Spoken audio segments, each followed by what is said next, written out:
रचना की शादी को कई साल हो गए थे, सब बढ़िया था।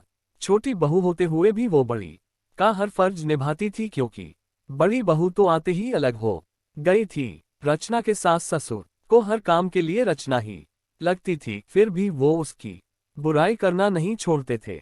और सबसे बड़ी बात, बुराई भी अक्सर उसके ही परिवार वालों से करते थे, जो रचना को बचपन से जानते थे, या फिर रचना की सहेलियों से, या खुद के मायको वालों से।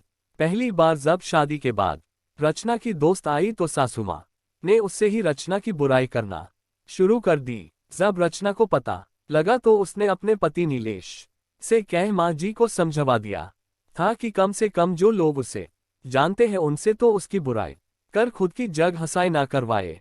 पर उन्होंने ना सुनी, बल्कि और ये आदत ही बन गई थी। आजकल तो अक्सर ये कहती कि रचना तुम पहले ये काम अच्छा करती थी, अब नहीं करती हो, फिर भले ही वो कोई भी काम हो। रचना की बुआ उसके ससुराल आई थी, तब सासू माँ की किटी पार्टी भी थी। वो बुआ को भी साथ ले गई और आदत ना सबके सामने ही रचना की बुराई करने लगी। कहने लगी, रचना पहले सब अच्छा करती थी, पर अब कोई काम ठीक से नहीं करती, ना ठीक से रोटी बनाती है, ना सब्जी, ना अच्छे से कपड़े पहनती है, ना बच्चों का ख्याल रखती है।